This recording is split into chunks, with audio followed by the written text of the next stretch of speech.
per quale motivo ancora il revenue management, che è ovviamente uno strumento indispensabile per ottimizzare occupazione e redditività, non viene ancora occupato in tutte le attività a terra esperienziali e non solo esperienziali?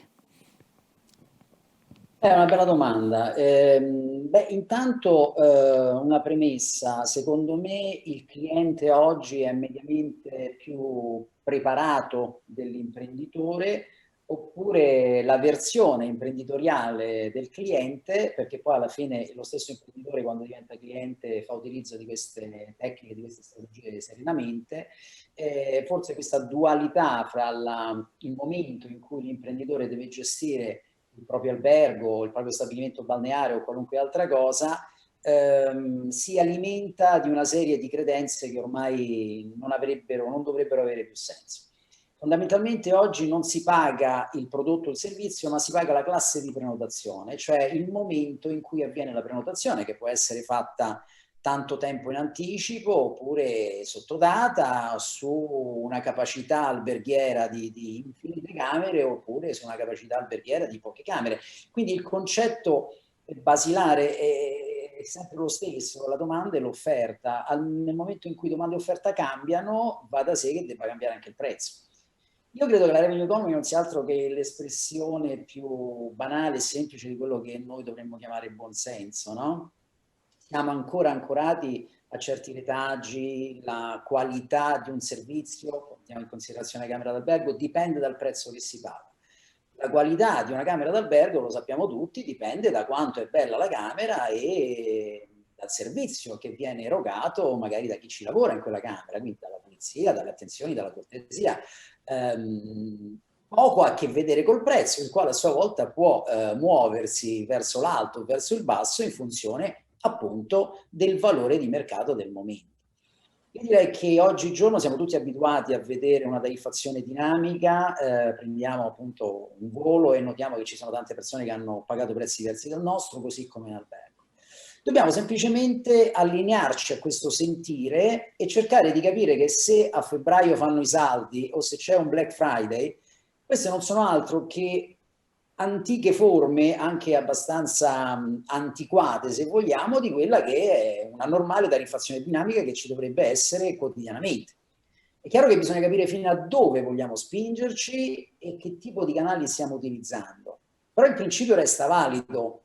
Se il mercoledì il cinema funziona meglio e tutti gli altri giorni il cinema è vuoto, e forse bisognerebbe chiedersi il perché e darsi anche una risposta e cercare di capire che forse lo stato dell'arte, con quello che succede, Netflix e quant'altro, forse i cinema dovrebbero avere tariffazioni diverse in funzione della giornata, magari il sabato, il venerdì, forse possono avere dei prezzi diversi, così come la stessa palestra che può essere come dire, di cui si può usufruire durante un momento di alta richiesta, come può essere il pomeriggio, o quel periodo pre-estivo in cui tutti vogliono rimettersi in forma, piuttosto che la mattina di un mercoledì di febbraio. Invece i prezzi sono sempre gli stessi. Allora, io direi che qua non stiamo parlando di grandi scienze, stiamo parlando di un buonsenso che non vogliamo accettare, perché la verità è che davanti ai nostri occhi c'è una macroscopicità di incoerenze dal punto di vista tariffario, non ce ne rendiamo più conto, semplicemente perché abbiamo preso delle abitudini.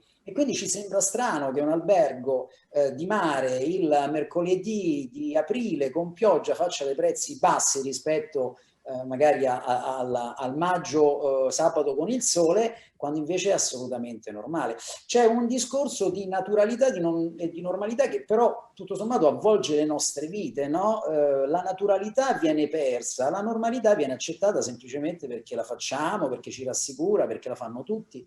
Ed è la problematica con cui io mi sono scontrato tanti anni fa, quando ho cominciato a cercare di divulgare il revenue management in Italia, sono andato a scontrarmi con tutta una serie di abitudini che avevano sia gli albergatori che anche i tour operator ed altri settori.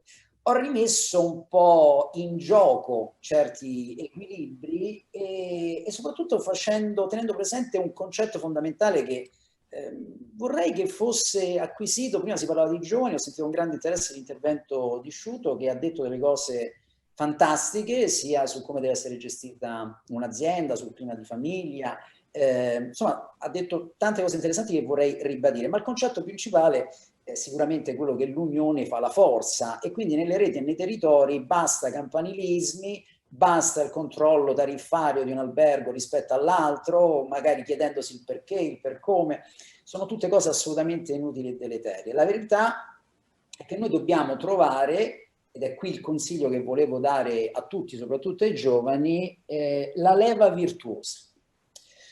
Cioè, io ogni volta che cerco di fare qualcosa, mi oriento su due aspetti. Cioè, il primo è, facendo questa cosa succede? E così mi faccio una serie di scenari.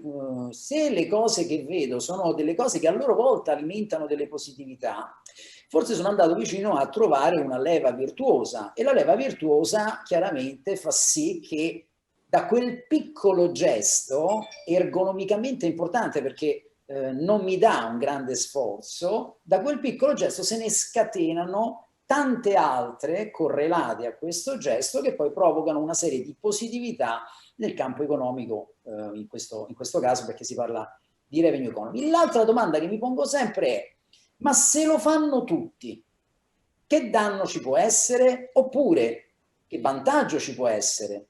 Perché la verità è che per capire se le cose sono state fatte bene o male bisogna porsi queste domande. E nel revenue management mi sono fatto questa domanda e mi sono detto: ma qual è la leva virtuosa che poi alimenta tutta una serie di altre cose? Allora, sono partito da una fotografia, la fotografia degli alberghi italiani, la fotografia di alberghi, oggi ce ne sono circa 170, 180 mila, aumentano, chiaramente sto parlando di tutte le strutture ricettive perché io non faccio nessuna differenza fra un affittacamere, un bed and breakfast, le case vacanza, sono luoghi che hanno unità abitative per ospitare persone che hanno voglia di esperienze, di turismo o semplicemente di starsene fuori casa, perché forse ho abbracciato con grande interesse il concetto esteso di turismo e voglio addirittura rilanciarlo, perché la gente può andare in un albergo semplicemente perché non vuole stare a casa. Sono stata a Fiuggi per un weekend e ho notato con piacere che ci sono in questo albergo che conosco diverse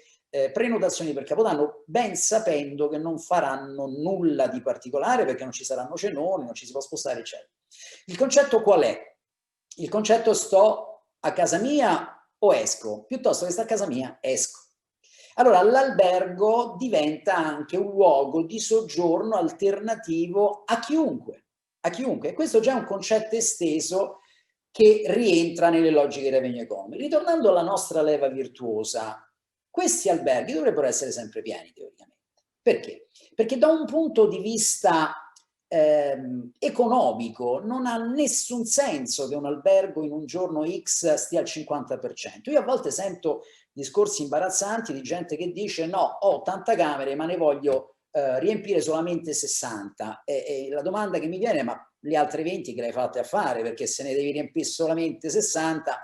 Tutti gli alberghi teoricamente dovrebbero essere pieni dal primo giorno di apertura all'ultimo. Quello che varia, la variabile importante, è il prezzo, la tariffa a cui deve essere venduto, che deve essere la tariffa possibile per il mercato, sostenibile per l'albergatore. E se noi oggi ipotizziamo in maniera romantica che tutte le nostre strutture ricettive siano piene di persone che vengono da luoghi diversi, ma anche dall'Italia, perché no, e anche da Roma. Io mi ricordo quando ho avuto il management di un albergo di 250 camere a Roma, d'estate, quando i prezzi diciamo scendono per forza, ma comunque io riuscivo ad avere il 99% dell'occupazione, un 10% della mia clientela era di romani che veniva a soggiornare da noi per poter stare in una camera d'albergo, usufruire di un servizio colazioni e di una piscina che era veramente ridicola per quanto era piccola, ma che bastava a creare quell'esotismo di cui avevano bisogno. Quindi importantissimo che ci sia questo approccio. Quindi la virtuosa è la tariffa. La tariffa, perché qua nessuno deve discutere la struttura, nessuno deve discutere il servizio, nel senso che il servizio, e questa è revenue economy, deve essere sempre il massimo possibile. Io non è che un cliente che ha pagato 60 lo devo trattare male piuttosto che un cliente che ha pagato 180, li tratterò benissimo entrambi.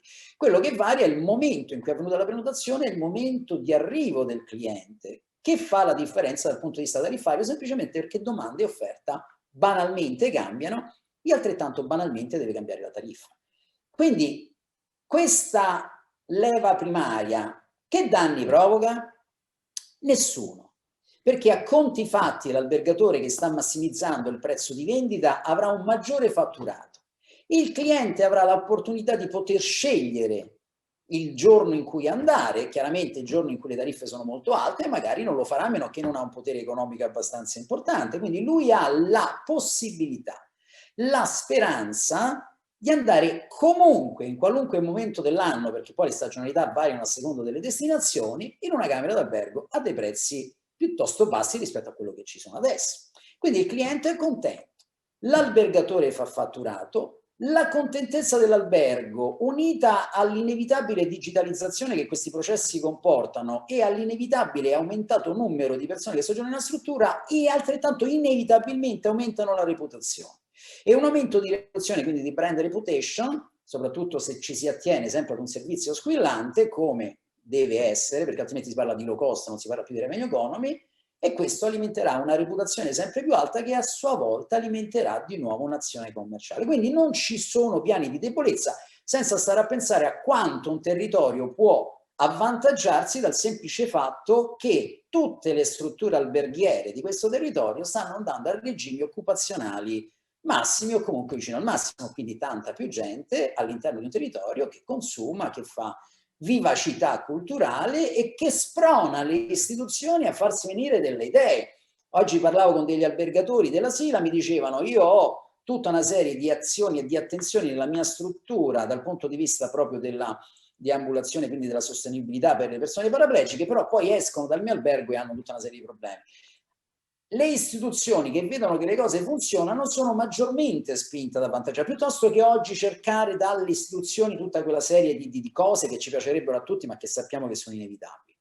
L'albergo al centro, praticamente la locomotiva che traina il turismo territoriale, che poi a sua volta traina il turismo in generale, perché io posso parlare di piccoli territori, di un singolo albergo all'interno di un territorio dove altri alberghi fanno le stesse cose, altri territori che formano province, regioni e formano il nostro paese, è il tessuto sul quale si può. Quindi la leva virtuosa è la cosa, diciamo, che deve far scattare. Dopodiché il fatto che non ci siano danni, adesso non ho neanche ipotizzato i vantaggi dal punto di vista occupazionale nel senso dei posti di lavoro, perché la verità è che ci sono tanti alberghi che non assumono, addirittura licenziano. Adesso sto parlando chiaramente di una situazione no Covid, no? Una situazione di normalità, che è poi la situazione che ci apprestiamo a vivere da qui a pochi mesi, anzi con tutta una serie di rilanci dal punto di vista della compensazione turistica che inevitabilmente ci sarà sia da parte degli italiani che da parte degli stranieri, per cui ci apprestiamo a vivere una stagione con una domanda altissima, purtroppo con degli imprenditori scossi, depressi, indebitati, e inevitabilmente quello che succederà se non c'è una mano esterna e un'attenzione esterna, la svendita dell'alta stagione, la svendita del momento in cui noi potremo massimizzare i ricavi. Questo è il male italiano, ma è il male un po' di tutti, cioè non avere la consapevolezza che la media e bassa stagionalità dovrebbe lavorare su livelli occupazionali più alti a tariffe probabilmente almeno di partenza più ridotte, ma il vero problema poi si annida là dove l'albergatore non pensa, e cioè nell'alta stagione, quando con largo anticipo si vende a prezzi ritenuti alti, ma in realtà non lo sono, perché gli alberghi potrebbero sopportare molto di più, e noi lo vediamo ogni volta, ormai abbiamo un'esperienza quindicennale in oltre 2000 strutture, e regolarmente il problema che abbiamo è quello dell'alta stagione, dove i ricavi medi erano molto bassi e riusciamo a rialzarli con un po' di tensione da parte dell'albergatore, che chiaramente è legato all'idea di una tariffa che vale quella camera e ti dice come al solito il mio albergo, la mia camera non può sopportare questa cifra, ma non è il valore della camera, tant'è vero che i clienti non si lamentano mai, anche se pagano 1000 euro per una notte a Rimini o 500 euro in posti dove normalmente ne costerà 10 volte di meno. Non si lamentano perché in quel momento domanda e offerta dettavano quella tariffa per quel giorno e nessuno si lamenta fra i clienti. Quindi non ci sono punti di debolezza neanche dal punto di vista etico, volendone cercare. Ed è per questo che il revenue management non può sbagliare. Allora, qual era la domanda che ci siamo fatti? In un territorio non immenso, quindi non parliamo di Roma, parliamo di piccoli territori. Noi abbiamo fatto il primo esperimento al riguardo, è stato Grado. Io nel 2012, nel secondo libro che ho scritto, teorizzavo questo, no? Dico, vabbè, un albergo fa revenue e funziona, però l'imperativo nella testa della gente era sì, però funziona perché ha rubato quote di clientela da altri alberghi, come se i turisti fossero talmente pochi che uno se li deve litigare una torta che non ingrandisce mai. Non è così. Ogni singola struttura che fa delle azioni corrette dal punto di vista commerciale per se stesso sta indirettamente aiutando tutti gli alberghi dello stesso territorio. Se poi tutte le strutture fanno le azioni commerciali e tariffarie corrette, questo territorio esplode. Franco, ti posso fare una domanda? Certo, Marco. Ciao. Ascoltami, qual è il legame fra le esperienze del territorio e la strategia di revenue di una struttura che sta sul territorio o addirittura, come dici tu, nelle unità territoriali revenue, quindi nelle esperienze di rete che hai fatto, in che modo le esperienze possono incidere sul revenue di tutta un'intera destinazione? Questa è la domanda chiave, Marco, perché allora la realtà è che io ho, dal punto di vista teorico, avendo sempre seguito molte strutture, avendo fatto tanti anni fa un esperimento a Montecatini, ma semplicemente perché il mio socio è di Montecatini, abbiamo rilevato che le quote di mercato totali aumentavano. Perché poi l'albergatore ha sempre paura di questo. Ma vabbè, tu stai facendo questo con me, però se lo fa pure quell'altro, allora io poi non lavoro più così tanto e se lo facciamo in tre dobbiamo spartirci questa clientela. La verità è che noi dobbiamo immaginare che ogni singola struttura sia un moltiplicatore di attenzioni, domanda e quindi indirettamente di prenotazione. Ricordiamoci che la quota di turismo internazionale è infinita, fra poco sfioreremo i 2 miliardi di persone che escono dal loro paese, ricordiamoci che l'Italia è il paese più richiesto al mondo e ricordiamoci che almeno 30 milioni di persone nel nostro paese sono disposti a girare e ritornare. Quindi non è che abbiamo bisogno per forza di 1 miliardo di persone a Francavilla Angitola, insomma abbiamo bisogno di un numero di persone che sicuramente abbiamo. Quindi l'albergo che compie questo all'interno di una destinazione e lo fa in maniera egoistica per se stesso, sta facendo un'operazione commerciale per le strutture dello stesso territorio. E si avvantaggiano. Com'è possibile questo? È possibile perché una buona tariffazione, voi immaginate, adesso entro banalmente in un elemento tecnico, se su Booking, no, che è il principale, allora Booking può piacere, può non piacere, però noi stiamo parlando in questo momento dal punto di vista digitale sicuramente il braccio armato più importante.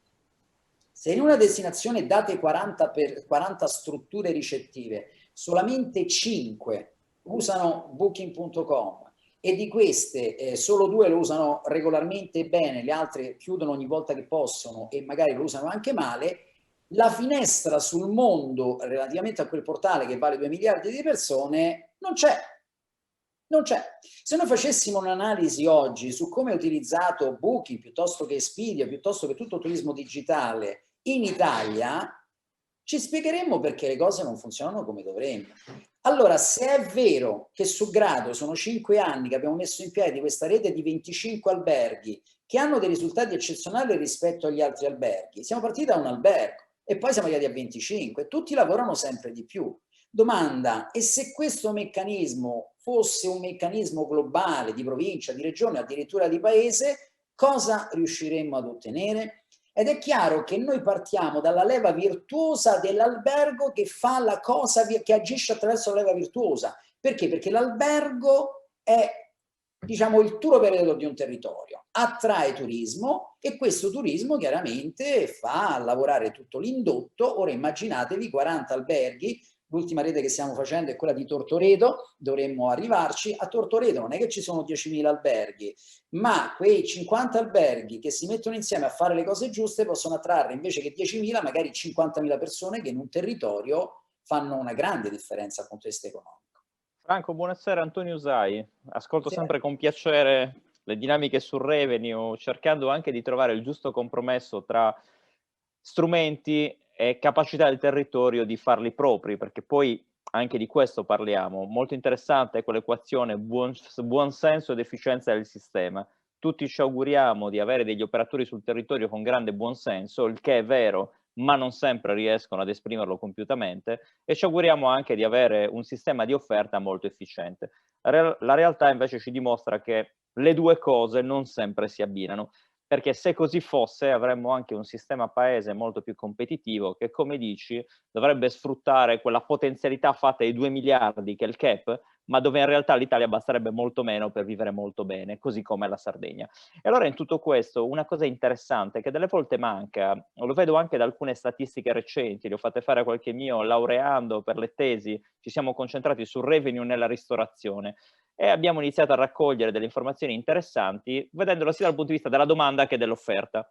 La domanda è preparata, l'offerta è preparata a rispondere alla domanda, e emerge un quadro che è un po' la linea di tutta l'Italia. Abbiamo una domanda molto più preparata del sistema di offerta, un sistema di offerta che tante volte va al traino, con il cliente che dice: ma come? Alcune strutture performanti riescono ad intercettare i miei desideri e i miei bisogni e a trasformarlo in alert, che vuol dire anche leva di prezzo. Allora proviamo a dare qualche consiglio a questi nostri operatori, perché quello che dice è molto interessante. Ho paura che tanti ancora subiscano il revenue, lo subiscono e non riescono ad esserne protagonisti. Proviamo a portarli sul protagonista nel revenue, nel protagonismo nel revenue.